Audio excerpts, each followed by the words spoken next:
अस्सलामु अलैकुम वरहमतुल्लाहि वबरकातुहू। अल्हम्दुलिल्लाहि वकफ़ा अस्सलातु वस्सलाम अला रसूलिल्लाह अम्मा बाद। मुख्तसर फ़िक़्ह इबादत यम किताबि हुंद दर्स चलान यस जन तालीफ डॉक्टर मुबशिर अहसन वानी अल मदनी हफिज़हुल्लाह और अत मज़न आज दयम किताब परान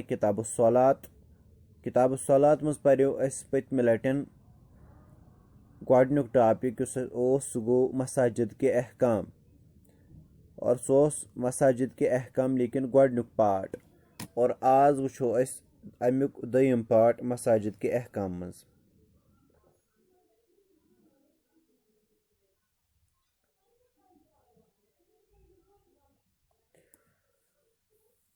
गो दयम आज वुचन मसाजिद के अहकाम अत मज गोडनुक चीज़ आज वुचो सह गो मस्जिद में जायज़ उमूर कम कम काम हेकोक मस्जिद मजन करिथन कम काम करने मस्जिद मजन जायज़। गोडनुक नमाज का इंतज़ार करना अगर अख मुसलमान मस्जिद मज बिहित बेस नमाज प्यारान तो यह अहद खतर दुरुस्त। बरिवायत अबू हुरैरा रदियल्लाहु ताला अन्हु रसूलुल्लाह सल्लल्लाहु अलैहि वसल्लम फरमाया ला यज़ालुल अब्दु फी स्वलातिन मा कान फिल मस्जिद यंतज़िरु स्वलाता मा लम युहदिस। दपा अख इंसान हसा बराबर तीतिस कालस नमाज मज़ी रोजान यीतिस कालस सु मस्जिद मज नमाज आसान प्यारान यीतिस कालस न तमिस वजू फटे। गो अख इंसान अगर मस्जिद मज नमाज प्यारान जन तह नमाज मज़ी आसान अतन तरह फेरी गो मस्जिद मज रूजिथ नमाज हुंद इंतजार करुन दुरुस्त। दयम चीज मस्जिद मज हेको कर सह गो नमाज जनाजा अदा करना हेको मस्जिद मज त जनाज परिथ। आयशा रदियल्लाहु ताला अन्हा ने फरमाया आयशा सिद्दीका बयान करान वल्लाहि अल्लाह ताला सुन कसम लक़द सल्ला रसूलुल्लाह सल्लल्लाहु अलैहि वसल्लम अला इब्नई बैज़ा फिल मस्जिद सुहैल व अखीह ज बतहकीक रसूलुल्लाह सल्लल्लाहु अलैहि वसल्लम हसा पूर युजन इब्न बैज़ा तहदन दोन नेचवन अख सुहैलस बे तहदिस बयस हसा पुर रसूलुल्लाह सल्लल्लाहु अलैहि वसल्लम मस्जिद मज़ी नमाज यानी मुराद नमाज जनाजा और सही मुस्लिम हदीस नंबर 963। पे हजरत आयशा सह जनाज पर्मुत इंशाल्लाह सू यी ब्रोह कुन जन तहकन जनाज परित। त्रेयम किताब सुन्नत की तालीम व तदरीस गो मस्जिद मज हेको तालीम दिथ तदरीस काम करित तहरीरी व तकरीरी मुकाबले कंपटिशन का क्विज तन मिसाल कुन किताब थवान तथ पे लेखन तम क्वेश्चन या बाज अवकात कह इंस्टीट्यूट चलान कत मस्जिद अंदर पे तम तत लेखान करान या बाकी चीज़ पारान या तकरीर करान और यह सोरे कर मस्जिद मज जायज़। अत क्या दलील अबू हुरैरा करान बयान रसूलुल्लाह सल्लल्लाहु अलैहि वसल्लम फरमो सही मुस्लिमस अंदर रिवायत हदीस नंबर 799 बयान करान व मज्तमा कौमुन फी बैतिन मिन बुयूतिल्लाह और ये हसा जमा गसान कौम अल्लाह ताला सदो गरों मज कुन गरस अंदर यतलूना किताब अल्लाह तिम अल्लाह ताला सज किताब परान यानी मस्जिद मजन व यतदारसूना बैनहुम और बेच दरसु तदरीस पान वन करान इल्ला नज़लत अलैहिमुस सकीना अल्लाह ताला यमन गोडनुक इनाम अता करान सह गो अल्लाह ताला यमन पर सुकूनत तारी करान इन दिलन मज सुकून यम जन तदरीस काम करान मस्जिद पाकस अंदर। सान खतर द्राव नक्त अत मजन मस्जिद पाकस अंदर दरसु तदरीस कुरान मजीद तिलावत यह करुन जायज़। अलबत्ता वुचो तुम बेहतरीन इनाम क्या लुक आज परेशान आसान यानी अगर अकिस इंसान खबर कचा त दौलत तमिस गाड़ खसन तमिस त्रुपुर मकान तमिस यानी नेचू त जॉब करान कूर त जॉब करान तमिस बाज अवकात नोश त करान जॉब तमिस दुनियुक जमीन पे तमिस प्रश्न दप सह वन ना मे कत चीज दौलत जरूरत मे दिलुक सुकून लेकिन अगर सह अत तदरीस कुनथ यी रब तमिस वाद करान इल्ला नज़लत अलैहिमुस सकीना हसा करो तमिस पे क्या अता यानी सुकून करो तमिस पे तारी मस्जिद पाकस कुन ठीक है। बल्कि अत अम पतन बे 3 इनाम तम वो तो इंशाल्लाह पाने। ूरम इस्लाम के दिफा में शार कहना मस्जिद में शार वन यह जायज़। बरिवायत हसन बिन साबित रदियल्लाहु ताला अन्हु रसूलुल्लाह सल्लल्लाहु अलैहि वसल्लम फरमाया زِ حسان بن ثابت یِم زن شاعرِ رسوٗل چھُ ونان تِم چھِ کران بیان رسول اللہ صٲب فرمو یا حسانو اے حسان عجب ان رسول اللہ صلی اللہ علیہ وسلم تُہۍ دِیِو سا جواب رسول اللہ صلی اللہ علیہ وسلم سٕنٛدِ طرفہٕ اور امہِ پتہٕ ٲسۍ رسول اللہ صلی اللہ علیہ وسلم ونان اللہُمہ ایدہُ بروح القدس اے رۄبا أمِس کر تہٕ جبریٖل علیہ الصلوۃ والسلام سٕنٛدِ ذٔریعہٕ مدد گوٚو شاعر یُس زن اوس حسان بن ثابت تہنٛدِ خٲطرٕ ٲسۍ رسول اللہ صلی اللہ علیہ وسلم دعا کران رۄبا أمِس کر مدد کٕہٕنٛدِ ذٔریعہٕ جبریٖل علیہ الصلوۃ والسلام سٕنٛدِ ذٔریعہٕ یہِ چھُ صحیح بخاری حدیث نمبر 453 لیکن اسہِ پزِ یاد تھاوُن حسان بن ثابت چھُنہٕ اوسمُت جمعہ خۄطبہٕ دِوان کہیٖنۍ تہِ نہٕ اور جمعہ خۄطبس منٛز تِمہٕ یعنی تِم شعر مانے پرٕنۍ پتہٕ جمعہ خۄطبس منٛز صرف یعنی یُتُے موضوٗع بناوُن زِ بہٕ ہسا پرٕ آز پھلٲنۍ نعت یتھ ٹایمس منٛز پرٕ پھلٲنۍ نعت یتھ ٹایمس منٛز پرٕ پھلٲنۍ نعت یہِ چھُنہٕ درُست طٔریٖقہٕ کینٛہہ امہِ نِش پزِ اسہِ پرہیز کرُن یُس تۄہہِ منٛز خطیٖب آسہِ تٔمِس پزِ بالکُل امہِ نِش پرہیز کرُن اور اتھ سۭتۍ سۭتۍ پزِ اسہِ اکھ کِتاب مُطالعہ کرٕنۍ یۄس زن استادِ محترم پروفیسر ظہوٗر احمد شاہ المدنی صٲبن چھِ لیٖچھمٕژ سُہ خطابت اور فنِ خطابت پر موسیقی اور ترنم کی مُضِر اثرات سۄ چھےٚ واریاہ مُفیٖد تہٕ بہتریٖن کِتاب یا سۄ پزِ اسہِ امہِ خٲطرٕ پرٕنۍ امہِ پتہٕ چھُ بیٛاکھ اکھ یُس زن أسۍ مسجد منٛز ہٮ۪کو کٔرِتھ سُہ گوٚو اسلام کے دفاع کے لیے مشقے کرنا ٹریننگ دِنۍ مسجد اندر مُجٲہدن ونو أسۍ یعنی شاٹن الفاظن اندر تہٕ سُہ کیاہ چھُ یعنی برونٛہہ چھُ اوسمُت یہِ گژھان عائشہ رضی اللہ تعالیٰ عنہا نے فرمایا لقد رأيت رسول اللہ صلی اللہ علیہ وسلم یومن علی باب حجرتی والحبشۃ یلعبون فی المسجد عائشہ رضی اللہ تعالیٰ عنہا چھےٚ بیان کران مےٚ ہسا وُچھ رسول اللہ صلی اللہ علیہ وسلم میٲنِس حجرٕکِس دروازس پٮ۪ٹھ اور مسجد منٛز ہسا ٲسۍ حبشہٕکۍ گِنٛدان یلعبوٗنہ تِم ہسا ٲسۍ گِنٛدان اور رسول اللہ اصل چھِ تِم ٲسۍمٕتۍ جنگی کھیلہٕ گِنٛدان مثال تلوارو سۭتۍ لڑُن باقٕے باقٕے چیٖز اور رسول اللہ صلی اللہ علیہ وسلم یسترنی بردائہ رسول اللہ صلی اللہ علیہ وسلم تھوٚوُس بہٕ پننہِ ژادرِ سۭتۍ ژوٗرِ انظر الی لعبہم اور بہٕ ہسا ٲسٕس تِہنٛز کھیل وٕچھان یہِ چھُ صحیح بخاری حدیث نمبر 454 بلکہِ بیٚیِس رِوایتہِ منٛز چھُ آمُت رسول اللہ صلی اللہ علیہ وسلم ووٚن مےٚ اے عائشہ شوق گوٚو یہِ ژٕ تہِ وٕچھکھ کھیل مےٚ ووٚنُکھ اہن حظ یا رسول اللہ صلی اللہ علیہ وسلم بہٕ تہِ حظ وٕچھِ ہا یِم کِتھ کٔنٮ۪تھ چھِ گِنٛدان امہِ پتہٕ روٚٹُس بہٕ رسول اللہ صلی اللہ علیہ وسلم پانس پٔتۍ کِنۍ اور تِمو تھوٚو تِم یعنی مےٚ تھوٚو پنٕنۍ ہۄنٛگٕنۍ تِہنٛدِس یعنی پھیٚکِس پٮ۪ٹھ اور امہِ پتہٕ اوسُس بہٕ وٕچھان تِم یِم زن حبشہٕکۍ ٲسۍ گِنٛدان تِمن ہسا ٲسٕس بہٕ وٕچھان پتہٕ ہسا وٕچھ مےٚ تیٖتِس کالس پتہٕ ووٚن مےٚ رسول اللہ صلی اللہ علیہ وسلم اے عائشہ وۄنۍ آیہِ تسلا مےٚ ووٚنُس اہن حظ یا رسول اللہ صلی وۄنۍ حظ آیہِ مےٚ تسلا امہِ پتہٕ ووٚنُکھ نیر گژھ تیٚلہِ وۄنۍ گرٕ تُہۍ وٕچھِو وۄنۍ کُس سلوٗک چھُ ٲسۍمٕتۍ رسول اللہ صلی کران پننہِ خانٛدارنہِ سۭتۍ ٹھیٖک چھا یہِ چھُ سُنت رسول اللہ صلی اللہ علیہ وسلمن ہُنٛد اور اسہِ یُس اصل نۄقطہٕ اوس سُہ اوس یہِ زِ مسجد منٛز ہٮ۪کو أسۍ امہِ خٲطرٕ کینٛہہ مشقہٕ کٔرِتھ کینٛہہ ایکٹِوِٹیٖز تِتھ کٔرِتھ لیکن آز چھُنہٕ یہِ پاسبل کینٛہہ شیٚیِم مسلمانوں کے درمیان غنیٖمت وقف یا بیت المال وغیرہ کا مال تقسیٖم کرنا ٹھیٖک چھا مثال مال گوٚو جمع چاہے سُہ مالہِ غنیٖمت اوسُن یا بیت المالس ٲسۍتن پونٛسہٕ آمٕتۍ یا بدل کانٛہہ چیٖز آمُت یا بعض اوقات چھِ أسۍ صدقے فطر کران مسجد منٛز جمع یہِ جمع کرُن چھُ جٲیز انس بن مالک چھُ کران بیان فرمایا زِ نبی اکرم صلی اللہ علیہ وسلم کے پاس بحرین سے مال آیا تو انہوں نے فرمایا بحرین پٮ۪ٹھ آو تِمو نِش مال اور تِمو کوٚر بیان کیٛاہ کوٚرُکھ بیان انصروٗہ فی المسجد یہِ تھٲیِو سا مسجد منٛز فلما قضى الصلاة جاء فجلس الیہ پتہٕ یُتھُے رسول اللہ صلی اللہ علیہ وسلم نٮ۪ماز مۄکلو یہِ چھُ طویٖل حدیث امہِ پتہٕ بیٖٹھ رسول اللہ صلی اللہ علیہ وسلم أتھۍ مالس نِش فما كان يرى احدا الا اعطاه ییٚلہِ پتہٕ کٲنٛسہِ ٲسۍ وٕچھان تٔمِس ٲسۍ امہِ مالہٕ منٛز دِوان فما قام رسول اللہ صلی اللہ علیہ وسلم وثم منها درہم دپان رسول اللہ صلی اللہ علیہ وسلم یُتھُے پتہٕ تھوٚد ؤتھۍ امہِ منٛز اوس نہٕ پتہٕ اکھ درہم تہِ روٗدمُت یعنی سورُے مال اوسُکھ مسجد منٛزٕے ژھُنمُت تقسیٖم کٔرِتھ یہِ چھِ صحیح بخاری حدیث نمبر 411 امہِ پتہٕ چھُ سٔتِم چیٖز یُس أسۍ مسجد منٛز ہٮ۪کو کٔرِتھ سُہ گوٚو مُسلمانوں کے درمیان فیصلہ کرنا کانٛہہ فٲصلہٕ چھُ یہِ ہٮ۪کو أسۍ مسجد منٛز کٔرِتھ سہل بن سعد رضی اللہ تعالیٰ عنہُ تہِ मरवी है कि एक आदमी ने अर्ज़ की कि ए अल्लाह के रसूल सल्लल्लाहु अलैहि वसल्लम, अगर कोई शख्स अपनी बीवी के साथ गैर मर्द को देखे तो क्या वो उसे कत्ल कर सकता है? अख शख्स आव रसूलुल्लाह सल्लल्लाहु अलैहि वसल्लम, अगर हज कह शख्स वुच पन्ने खानदारने कंस गैर मर्द सह कर तमिस कत्ल। पत् यह तवील हदीस पन्ने अदन पे लिखित सहल ने कहा, सहलन हसा वोन यानी सहल बिन साद क्या फरमोन दोपन फतला आना फिल मस्जिद व आना शाहिदुन। अम पत हसा को रसूलुल्लाह सल्लल्लाहु अलैहि वसल्लम मस्जिद मज लिआन और बह ओसुस तते हाजिर। गो मस्जिद मज कुन मसलस फैसला करन यह दुरुस्त,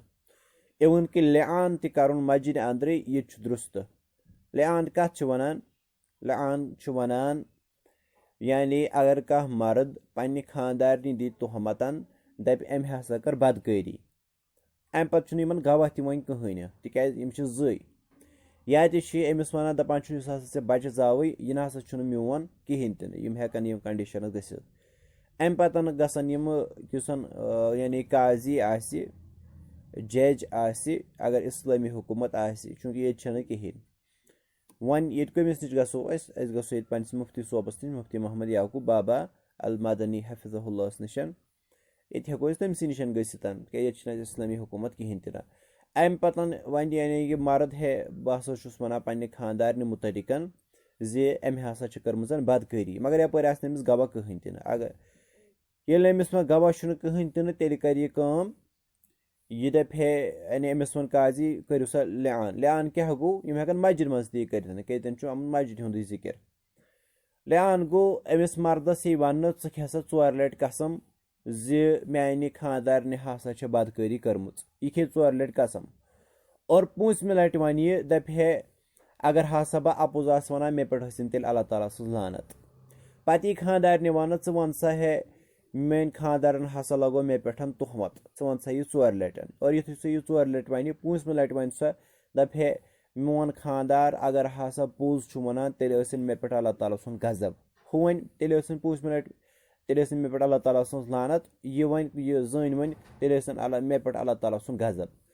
नंबर 1 गो लिआन। लिआन सत क्या गसान? लिआन सत यह गसान जे यमन तलाक बाइन गसान, यम अकिस पे हराम गसान हमेश खतर। ठीक है, यम गसान यम गसान पान वन अकिस पे हराम हमेश खतर, यम हेकन पे रुजू कर जिंदगी मज जहन तन। नंबर 1 यह कथ थवन याद। अगर यह मर्द कर अति लिआन ब्रोह कर दपे बह मे हसा लगो पन्ने खानदारन पे तोहमत, बह अपोज वन यम ना बदकारी कर्म कहें, तेल लग यमन हद कज़फ यानी यह अफन तेल लग यमिस यानी कुस अमिस इन तेल कोड़ दिन तोहमत लगान 60 कोड़ अमिस 60 कोड़ दिन, लेकिन अमिस गो तलाक। ठीक है, यह हेक रुजू तर अति बाकी चीज अलबत्ता हुथ मजन अगर लिआन गो तेल बराबर तलाक पेवान और तलाक बाइन सह तलाक यम पत जहन तन हेकन रुजू कर। ठीक है, यह सती मसल। ऊठम मुसलमानों के बीमारों को रखना। मस्जिद मज हेकोक बेमार थत। आयशा रदियल्लाहु तआला अन्हा ने फरमाया तो सोन दीन कूता वसी लूक आज इन कथन पे सोचान, लेकिन सही बुखारी हदीस नंबर 463 मे कि मसल कोर्मुत तमे सात हाल रसूलुल्लाह सल्लल्लाहु अलैहि वसल्लम। हदीस क्या उसीबु सअदुन यौमल खंदक़ फिल अक़हली। सअद रदियल्लाहु तआला अन्हु हसा लोग खंदक के दोह कत यानी नार लोग तमिस। फज़रब नबी सल्लल्लाहु अलैहि वसल्लम खैमतन फिल मस्जिद। रसूलुल्लाह सल्लल्लाहु अलैहि वसल्लम लोग यहन खतर खम कत मस्जिद मज लियऊदहु मिन करीबिन, ताकि अमिस नज़दीक रोज और हेको अमिस असल पे क्या नजर गुजर थत। फलम युरहुम वफिल मस्जिद खैमतुन मिन बनी गिफारिन। और अत मस्जिद मज रसूलुल्लाह सल्लल्लाहु अलैहि वसल्लम अख सअद सुन यह थोमुत, लेकिन बनु गफ्फार यम जन तमो तो मस्जिद मज खम लोगमुत। अम पे क्या गो इल्ला दम्मु यसीलु इलैहिम, दपान खून हसा आव और सह वोत कोतन यम जन गिफारन हुंद यानी टेंट ओस दिथ तिमन निश वोत खून। फ़क़ालू तिमो वोन या अहलल खैमा, ए खम वालो ما هذا الذي يأتينا من قبلكم تۄہہِ پٮ۪ٹھ کیٛاہ چھُ یہِ اَسہِ کُنتھ واتان فإذا سعد يغدو جرحه دمن ییٚلہِ وٕچھنہٕ آو سُہ اوسمُت کٔمِس یِوان خوٗن سعد رضی اللہ تعالیٰ عنہ سُہ اوسمُت تٕہنٛدِ ٹٮ۪نٹ پٮ۪ٹھ وۄنۍ یِہنٛدِ ٹٮ۪نٹس تامتھ ووتمُت فمات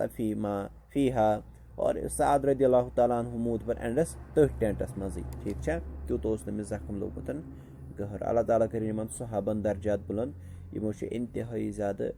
یعنی قۄربٲنی دِژمٕژ اَسہِ دیٖن ہیٚچھناونہٕ خٲطرٕ اس حدیث سے معلوم ہوا کہ مسجد وسیع ہونے کی صورت میں بوقت ضرورت مسجد کو ہسپتال میں تبدیل کیا جا سکتا ہے وہ بہترین نقطہ کیا پوٚر اَسہِ آز سُہ چھُ یہِ زِ أسۍ ہسا ہٮ۪کو بعض اوقات مسجد ہسپتالس منٛز تبدیل کٔرِتھ ییٚلہِ تیٖژاہ بٔڑ مسجد آسہِ اور بیماروں کے لیے خیمے نصب کیے جا سکتے ہیں أسۍ ہٮ۪کو تتہِ بیڈ تہِ تھٲیِتھ چارپایا نصب کی جا سکتی ہے بشرطہ کہ اس سے باجماعت نماز قائم کرنے پہ کوئی منفی اثر نہ پڑے مگر امہِ سۭتۍ گوٚژھ نہٕ آسٕنۍ اثر پیوان جماعت نٮ۪مازس جماعت نٮ۪ماز اگر اتھ مسجد منٛز توتہِ چھِ گژھان تیٚلہِ چھُنہٕ اتھ پرابلم کہیٖنۍ تہِ تیٚلہِ ہٮ۪کو أسۍ اصل پٲٹھۍ اتھ أکِس ہٕنٛدۍ یا دوٚیمِس پورس یا ترٛیٚیمِس پورس منٛز ہاسپٹل بنٲیِتھ کیونکہِ وہی مسجد کی تعمیٖر کا اصل مقصد ہے تِکیٛازِ اصل چھِ آمُت مسجد بناونہٕ کمہِ خٲطرٕ نٮ۪ماز پرنہٕ خٲطرٕ جماعت نٮ۪ماز پرنہٕ خٲطرٕ نہ کہ مسجد چھِ آمٕژ بناونہٕ کمہِ خٲطرٕ ہاسپٹل خٲطرٕ جو کہ مسلمانوں کی دیگر مصلحتوں پہ مقدم ہے اور تمام یعنی یِم زن باقٕے مصلحت چھِ مُسلمانن آسان مثال بٮ۪مارن علاج کرُن وغیرہ امہِ کھۄتہٕ کیٛاہ چھُ زیادٕ مقدم اسہِ نِش نٮ۪ماز اور جب مسلمانوں کی مصلحت مسجد کے اصل مقصد سے ٹکرائے وۄنۍ اگر یِم ٹکرے یعنی اتہِ لوگُکھ ہسپتالٕے بناوُن نٮ۪ماز چھنہٕ پرٲنی تو مسجد کا اصل مقصد ہی مقدم کیا جائے گا تمہِ ساتہٕ یی وننہٕ نہ سا نہ ییٚتہِ نسا ہاسپٹل کینٛہہ ییٚتہِ ہسا یی گۄڈنٮ۪تھ نٮ۪ماز قٲیِم کرنہٕ لیکن نتہٕ یہِ کرُن چھُ جٲیز اگر اتہِ مسجد منٛز گُنجٲیش آسہِ اللہ تعالیٰ بچٲیِن یعنی یِم کنڈِشنز چھِ گژھان اِوٕن کہِ پتھ کُنتھ گٔے تہِ کھانا پینا مسجد منٛز چھُ کھیوٚن چیوٚن جٲیز عبداللہ بن حارث رضی اللہ تعالیٰ عنہ نے فرمایا اکلنا مع رسول اللہ صلی اللہ علیہ وسلم طعاما فی المسجد لحما قد شویہ یعنی حارث عبداللہ بن حارث چھُ کران بیان اسہِ ہسا کھیوٚو رسول اللہ صلی اللہ علیہ وسلم سۭتۍ مسجد منٛز اور اسہِ کیٛاہ کھیوٚو اسہِ ہسا کھیوٚو ماز بٔزِتھ ماز کھیوٚو اسہِ ٹھیٖک چھا یہ چھُ جٲیز مسجد میں جو لوگ بیٹھے ہو ان کو کھانے پینے کے لیے دعوت دی جا سکتی ہے مسجد منٛز آسان کینٛہہ لوٗکھ آمٕتۍ یِم آسان اتہِ بِہِتھ یِمن ہٮ۪کو أسۍ ؤنِتھ یعنی تُہۍ کھیٚیِو سا کینٛہہ ٹھیٖک چھا انس بن مالک چھُ کران بیان وجدت النبی صلی اللہ علیہ وسلم فی المسجد معه ناس فقمت فقال لي ارسلك ابو طلحة قلت نعم فقال لطعام قلت نعم فقال لمن معه قوموا فانطلق وانطلقت بين ايديهم اچھا حدیث چھُ زِ انس رضی اللہ تعالیٰ عنہ چھُ کران بہٕ ہسا گوٚوس مسجد منٛز ٹھیٖک چھا اور مےٚ ہسا وٕچھ رسول اللہ صلی بیٚیہِ وٕچھُم تٔمِس سۭتۍ لُکھ تہٕ امہِ پتہٕ کیٛاہ وٕچھ مےٚ رسول اللہ صلی اللہ علیہ وسلمو کوٚر مےٚ بیان کیٛاہ ژٕ چھُکھا سوٗزمُت ابوٗ طلحن تہٕ مےٚ ووٚنُس اہن حظ یا رسول اللہ صلی اللہ علیہ وسلم تٔمۍ ووٚن کمہِ موٗجوٗب سوٗزمُت تٔمۍ ووٚنیو ژےٚ وَلہٕ سانہِ چھو دعوت مےٚ ووٚنُس اہن حظ یا رسول اللہ صلی اللہ علیہ وسلم تٔمۍ حظ ووٚن یی دپان رسول اللہ صلی اللہ علیہ وسلم ؤتھۍ بیٚیہِ یِم تتہِ بِہِتھ ٲسۍ تِمن تہِ ووٚنُن ؤلِو پٔکِو مےٚ سۭتۍ دپان تِم ٲسۍ پتہٕ برونٛہہ برونٛہہ پکان رسول اللہ صلی اللہ علیہ وسلم سۭتۍ ٹھیٖک چھا گوٚو یہِ چھُ جٲیز بہرحال یہِ چھُ طویٖل اکھ واقعہ اسہِ چھُنہٕ سُہ ضروٗرت بیان کرُن کینٛہہ لیکن چوٗنٛکہِ اگر مسجد منٛز آسان کینٛہہ لوٗکھ بِہِتھ چاہے تِم مُسٲفِر آسن یا باقٕے کینٛہہ تِمن ہٮ۪کو أسۍ ؤنِتھ ؤلِو بتہٕ کھیٚیِو چوٗنٛکہِ مسجد میں ماہ رمضان کے دوران یا دیگر نفل روزوں کے دوران افطار کے موقع پر کھانا کھایا جا سکتا ہے یہ چھِ اَسہِ پایی یا درماندہ مسافر وغیرہ کو بوقت ضروٗرت مسجد میں کھانا کھلایا جا سکتا ہے کانٛہہ آسہِ مُسٲفر ٹھیٖک چھا تہٕ تٔمِس تہِ ہٮ۪کو أسۍ دِتھ بشرطہ کہ اس سے باجماعت نماز میں قائم کرنے میں کوئی منفی اثر نہ پڑے جماعت نماز گٔژھ نہٕ امہِ سۭتۍ یعنی اثر انداز گژھٕنۍ کہیٖنۍ تہِ نہٕ کیونکہ وہی مسجد کی تعمیٖر کا اصل مقصد ہے کیٛازِ اصل مقصد چھُ مسجد منٛز گٔژھ یِنۍ کیٛاہ نٮ۪ماز پرنہٕ جو کہ مسلمانوں کی دیگر مصلحتوں پر مقدم ہے اور سُے چھُ باقین تمام مصلحتن پٮ۪ٹھ مقدم گوٚو مسجد منٛز کھیوٚن چیوٚن چھُ جٲیز بلکہِ ہٮ۪کو أسۍ بیٚیِس تہِ ؤنِتھ ولہٕ ژےٚ تہِ چھے دعوت سانہِ یا تہِ ہٮ۪کوس تٔتی تہِ بتہٕ دِتھ دٔہِم لیٹنا یا سونا مسجد منٛز شۄنٛگُن ڈاپھ ترٛاوٕنۍ یہِ چھُ جٲیز عباد بن تمیٖم چھُ کران بیان اپنے چچا سے روایت کرتے چھُ پننِس پیترس نِش روایتن کران ییٚتہِ کتہِ پرِ یعنی پیترس نِش کانٛہہ انسان حدیث ییٚتہِ چھُنہٕ انسانس ब्याह यचٲنی نہٕ مگر تُہۍ وٕچھِو سانٮ۪ن اسلافن ہُنٛد کیٛاہ چھُ یِم چھِ ٲسمٕتۍ پیترس نِش تہِ حدیث رِوایت کران انہُ رعا رسول اللہ صلی اللہ علیہ وسلم مستلقین فی المسجد دپان مےٚ ہسا وٕچھ رسول اللہ صلی اللہ علیہ وسلم یعنی ڈاپھ ترٲیِتھ مسجد منٛز واضین احدى رجلیہ علی الاخرى تٔمۍ ٲس اکھ زنٛگ تھٲمٕژ بیٚیِس زنٛگہِ پٮ۪ٹھ رسول اللہ صلی اللہ وسلم ٲس پنٕنۍ اکھ زنٛگ تھٲمٕژ بیٚیِس زنٛگہِ پٮ۪ٹھ یِتھ کٔنۍ ٲسۍ تِم مسجد منٛز ڈاپھ ترٲیِتھ یہِ چھُ صحیح بخاری حدیث نمبر 475 مسلمس منٛز تہِ چھُ یہِ حدیث نمبر 1100 इस हदीस से मालूम हुआ कि मस्जिद में टांगे फैला के लेटना ममनू नहीं है ठीक है यानी जंग वहरियतन मस्जिद मजन बिहुन यह ममनू क्या अलबत्ता बिला जरूरत किबला की तरफ आऊँ नहीं करनी चाहिए मगर ये जरूरत तेल पजन खोर वहरित मस्जिद को यानी कबलस कुन बिहुन कहें तह यह हरकत कबला के एहतराम की मुनाफी है यह कबलसन यानी अत मज कबलुक रेस्पेक्ट लबन कहें तह सैयदना अब्दुल्ला बिन उमर रज़ियल्लाहु ताला अन्हुमा जवानी में जब बगैर शादी के था तब ये इब्न उमर खानदर करने तो वो मस्जिद नबी में सोया करता था सो मस्जिद नबी मज शंगान और शंगनस दौरान इंसान मुख्तलिफ यानी पन पोजिशन बदलावान इत कन सारी जानान गो तम सारे पोजिशन मस्जिद मज कर जायज़ शंगुन ये जायज़ सही बुखारी हदीस नंबर 440 आयशा रज़ियल्लाहु ताला अन्हा ने फरमाया कि एक सियाह फाम औरत ने ईमा लाया तो उसके लिए मस्जिद के एक तरफ खीमे लगाया गया जहां वो रहती थी सही बुखारी हदीस नंबर 439 अख खातून वारिया ज्यादा करहन तमें ओन ईमान रसूलुल्लाह लोग तमिस मस्जिद मज टेंट वन वुचो तुम पाने अतन क्या फिक्र तरान जन तक मस्जिद मज शंगित मज़कूरा दलाइल से मालूम हुआ कि मस्जिद में मेहमान खाना या मस्जिद के निगरान या इमाम वगैरह के लिए रहाइश गाह बनाना जायज़ है अतन क्या तौर फिक्र मस्जिद मज रहाइश गाह बनावन जायज़ ये मस्जिद हूँ इमाम वगैरह रोजान जहाँ ये लोग सोए वजू करे गुसल करे वगैरह इस किस्म की ज़रूरतमंदों के लिए और आम नमाजों के लिए हस्ब हाजत मुनासिब मकामात पे वजू खाने गुसल खाने वगैरह तामीर किए जा सकते हैं यम तत रोजान यानी इमाम वगैरह मुअज्जिन तिहंद खतर हेको बनाइथ कह कमरे तम वजू वगैरह गुसल हेकन कर शंगित हेकन अलबत्ता अगर इनमें से किसी को अहलो अयाल भी साथ हो अमिस वो फैमिली ते सर इमाम सोबस तो इसमें भी कोई हर्ज नहीं अत कहें प्रॉब्लम अलबत्ता फिर ये रिहाइश मस्जिद के किसी मखसूस हिस्से में इस तरह हो कि ये मस्जिद से अलग लगती हो इसका रास्ता अलग हो और उसे कभी भी मस्जिद के साथ जम न किया जाता हो अगर अमिस फैमिली ते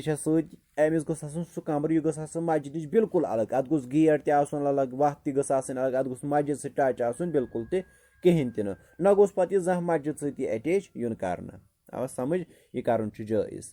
कहिम कर्जा की अदायगी का मुतालबा करना कर्ज वापस हुन मस्जिद में जायज़ काब बिन मालिक करान बयान फरमावान अन्नहु तक़ाज़बन अबी हदरदिन दीनन कान लहु अलैहि फिल मस्जिद फरतफ़अत अस्वातुहुमा हत्ता समिअहा रसूलुल्लाह सल्लल्लाहु अलैहि वसल्लम वहुव फी बैतिही दपान काब बिन मालिक करान बयान मे हसा हेट पोंस मे हसा हेत कर्ज वापस कमिसन तमिस नाव इब्न अबी हदरद अमिस हसा हेत मे पनुन कर्ज वापस मस्जिद मज हेतमसन यीता कर जोर जोर कथ हालांकि रसूलुल्लाह बूझ तम पन्नस गरस अंदर गो मस्जिद मज कर्ज वापस हुन जायज़ अगर कह पोंस मिसाल अमिस कुने जायन लगान अमिस लोग यह मस्जिद मज अमिस पज अति अमिस वन हे वाल मे दारक पोंस मे दी तम अलबत्ता लड़ाई छन चून कह अलबत्ता कर्ज मुतालबा हेकि अमिस करित मस्जिद मज बही मस्जिद का पानी या बिजली बवक्त ज़रूरत ज़ाती मसरफ में इस्तेमाल करना कुन सात पेवान मस्जिद हुंद आब ज़रूरत या मस्जिद मज पावर ज़रूरत यह हेकि करित चूँकि अगर कोई शख्स मस्जिद में इकामत करे जैसे मुकर्ररा इमाम सोब मस्जिद मज रोजान या एतिकाफ वल या दरमानदा मुसाफिर का तो ऐसे लोग मस्जिद का पानी या बिजली ज़ाती मसरफ में खर्च कर सकते हैं हेकन मोबाइल चार्जस थन हेकन अतुक पावर इस्तेमाल कर आब इस्तेमाल कर नीज अगर पानी का कहत हो और सिर्फ मस्जिद के नल से पानी आ रहा हो तो इंसानी जान बचाने के लिए मस्जिद का पानी या बिजली ज़ाती मसरफ में खर्च किए जा सकते हैं ठीक है अगर कुछ सात कहत सली वस या कुने पावर सिर्फ मस्जिद हेको तम सात मसलहतन मस्जिद हुंद आब या पावर इस्तेमाल कर तिस एमरजेंसी आसे त्रुहम ये मस्जिद मज हेको कर सह गो मस्जिद के सहन में सवारी रखना अस हेको मस्जिद यानी आंगनस मज पन गाड़ी थयिथ ठीक है। अत क्या दलील है? अत ये दलील अनस इब्न मालिक करान बयान कि एक दिन हम नबी सल्लल्लाहु अलैहि वसल्लम के साथ मस्जिद में बैठे थे। पत क्या गो दखल रजुल अला जमलिन, शख्स आव ऊँटस पे फ़अनाखहु फिल मस्जिद सुम्मा अक़लहु सुम्मा क़ाल लहुम अय्युकुम मुहम्मद। शख्स आव तम थो सह मस्जिद सनी गंडिथ और अम पे वोन तह मज कुस मोहम्मद ठीक है। चूँकि दौर हाजिर की ज़रूरियात में से है कि मस्जिद का कोई खाली मैदान हो जिसमें लोग अपनी गाड़ियाँ रख सके। मसरूफ़ शहरों में जब नमाजी मस्जिद में दाखिल होगी तो उन्हें गाड़ी पार्क करने में दुश्वारी होगी, लिहाजा पार्किंग सहूलियात मैसर रखना दानिशमंदी है। मस्जिद गो पार्किंग तम लोग गाड़ी थवान असल पे ना पे ट्रैफिक जाम गुमुत क्या नफर हजा नमाज। खास तौर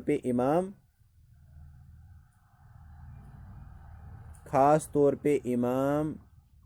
मस्जिद और खतीब मस्जिद के लिए ये सहूलियत मैसर रखना मस्जिद इंतज़ामिया की जिम्मेदारी है। बाज़ औक़ात लोग मस्जिद में मुंतज़िर होते हैं और इमाम साहिब मस्जिद के पास की गली कोचों में गाड़ी रखने के लिए जगह तलाश कर रहा होता है। पार्किंग की ये सहूलियत किराए पे भी दी जा सकती है और इसकी आमदनी मस्जिद की वक़्फ़ आमदनी तस्वुर होगी जो कि मस्जिद की मसलहतों के लिए खर्च की जाएगी ठीक है। यानी बिलखसूस पज इमाम सोबस खतर या मुअज्जिनस खतर इन खतर पज खास इंतजाम थवन पार्किंग हूँ क्या सह बिचोर पे नबर किन ारान बह कतन थो गाड़ी अंदर हम प्यारान है मौलवी सोबस गो आज यर। यह पज न कह बल्कि पज तिहद खतर क्या थवन पज तिहद खतर पार्किंग हूँ इंतजाम थवन। अगर मस्जिद हज खतर जमीन हेवन मल पे थो सह पार्किंग हंद खतर अस मिसाल जुमा दो योत लगान बकार बाकियन दोन हेको पे किराए पे दित पे तथ पोस इन तम हेको मस्जिद मज खर्च कर मस्जिद इंतजामिया मज ठीक है। अम पतन 14 मस्जिद में अगर ज़्यादा देर क़ियाम करना हो तो गुसल करना, वज़ू करना और कंघी वगैरह करना ठीक है। अगर मस्जिद मज वारिस कालस रोजुन हेको तत बिहित आराम सान तत हेको गुसल तरित तत हेको वज़ू तर तत हेको कंगू पानस वलित अत परवाह कहें तना। आयशा रज़ियल्लाहु ताला अन्हा बयान करती है कि वह हालत हैज़ में रसूलुल्लाह सल्लल्लाहु अलैहि वसल्लम के सिर मुबारक में कंगी करती थी ठीक है। हालत हैज़ मज रसूलुल्लाह सल्लल्लाहु अलैहि वसल्लम क्या करान सह कंगू। व रसूलुल्लाह सल्लल्लाहु अलैहि वसल्लम हीन इज़न मुजाविरुन फिल मस्जिद, रसूलुल्लाह सल्लल्लाहु अलैहि वसल्लम आसान मस्जिद मज यानी एतिकाफ युदनी लहा रअसहु तिम पन कल यानी सर मुबारक तिम अनान हज़रत आयशा रज़ियल्लाहु ताला अन्हा कुनथन वही फी हुजरतिहा सह पन्निस हुजरस मज अतन तरह फिक्र रसूल हुजर मुबारक तो मस्जिद नबी बिल्कुल करीब करीब मज रसूल पन सर मुबारक नबर कड़ान मस्जिद मज हज़रत आयशा तमिस कंगू हेकान वलिथ फतु रजुलहु वही हाइजुन और पे तमिस कंगू करान और सह हालत हैज़ अंदर ठीक है। सही बुखारी हदीस नंबर 297। अल्लाह ताला सद फजल तो कर्म सदन आज परो युतु आज मकल तम काम मस्जिद मज कर सान खतर जायज़। बह पकुस थोड़ा तेज तक मे पे 8:40 मकले क्लास लेकिन यह मकले 8:50 इसलिए आज कह मिनट हुरे तो तथ मज करो कह अगर तुम पृन आसो तो हेको तुम पृन। अकूलु हाज़ा व अस्तगफिरुल्लाह।